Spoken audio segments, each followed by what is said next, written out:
Welcome back, everyone. This is the Vintage Sewing Machine Garage taking you on the next installment of my restoration series on the 301.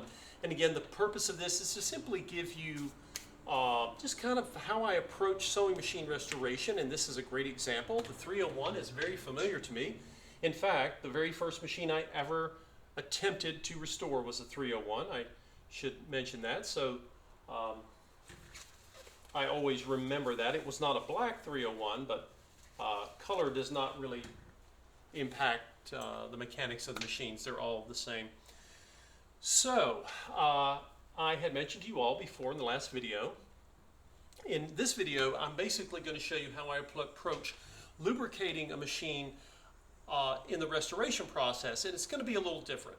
So for those of you who have machines and you simply want to take care of them, maybe your machine is running fine, maybe it doesn't need a restoration, but you want to maintain it. Most people do, especially if they're fond of the machine they have. So I'm going to talk to you guys today about how often you might do something, and then what material do you use and why, and then how much do you use. And this is, I get these questions a lot, and those are good questions.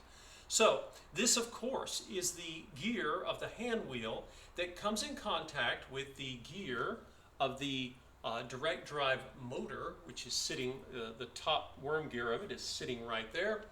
And what this requires is a form of grease to help lubricate it.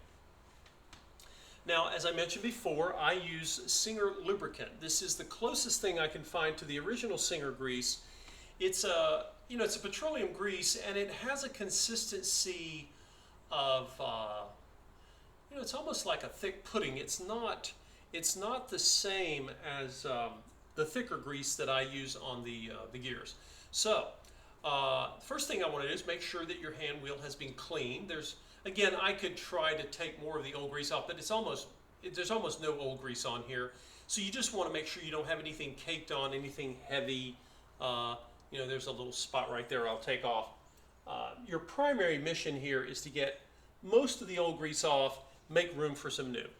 Now, I often take a picture of this because I want people to see.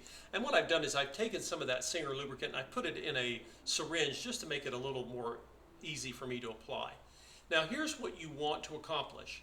This gear, this Textilite gear, is only a little less than half an inch wide.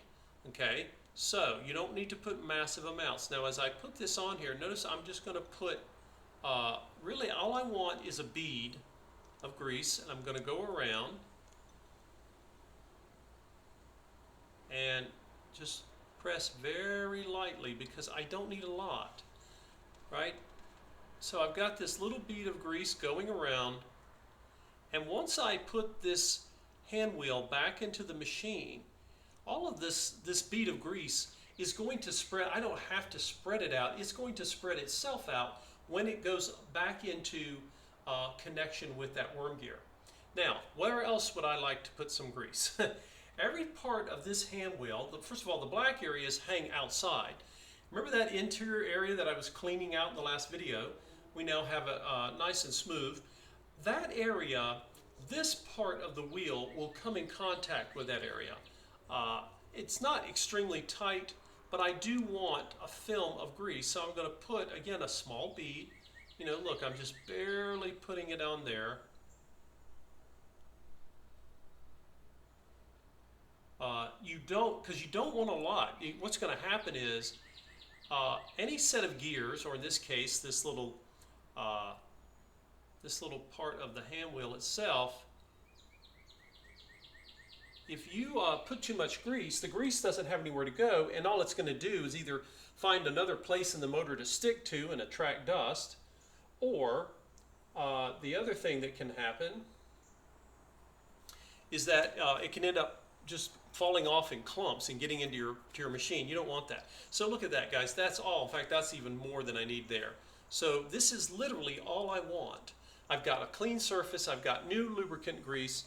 And again, I'm just going to take my hand wheel and just going to let it work its way in there. Oh, one thing I did neglect to mention here is one of the things I want to do is I'm going to take sewing machine oil and I'm going to put a drop or two on the inside of this. This is the bushing, I guess you will, for where the drive shaft of the machine goes through the hand wheel.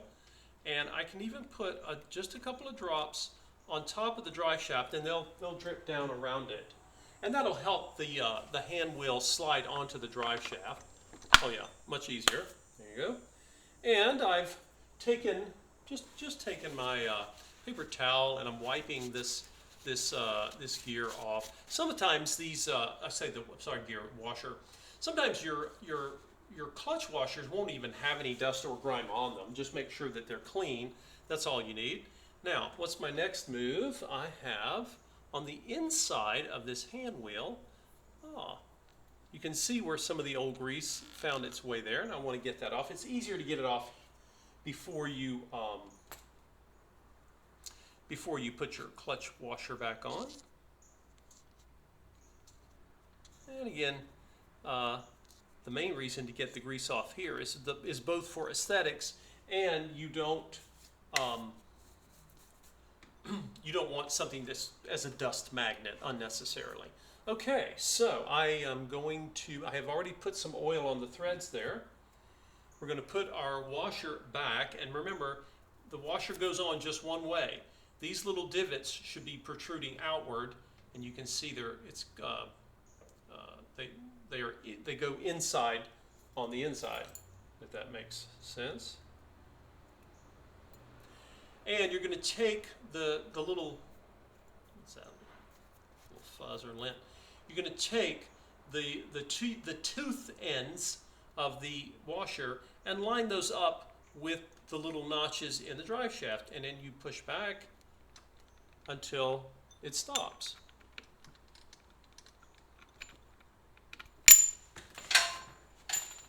But first you drop it on the floor for the entertainment of your viewers. So now you'll see the washer with the gears, now that I have did that little recovery off the floor there. And again, I'm going to line the little teeth with the notches in the drive shaft of the machine, and I simply push it back until it's snug up against the inner part of the hand wheel. Now, we need our clutch knob. This is, of course, our clutch knob, and I typically don't have a lot of issues with set screws being stuck, but I'm going to use one drop of oil on that set screw just because. And because we've got oil on the drive shaft here, again, I can put a little bit on the threads of the washer, but I don't really need to. And so now what I'm going to do is just put the washer back on. And we'll put a little polish on the washer when we're getting toward the end of our restoration process, but I'm not going to do that now, because if I end up taking it off again, I'll just be getting fingerprints on it. And as soon as it's snug, I'm going to put in my set screw, and I will go ahead and reinstall that. If you're ever in doubt and you think you're done with something, put your screws and your parts back on the machine. That's a great way not to lose them. Okay, now I'm going to move to the top of the machine, and I'll show you what needs to be lubricated there.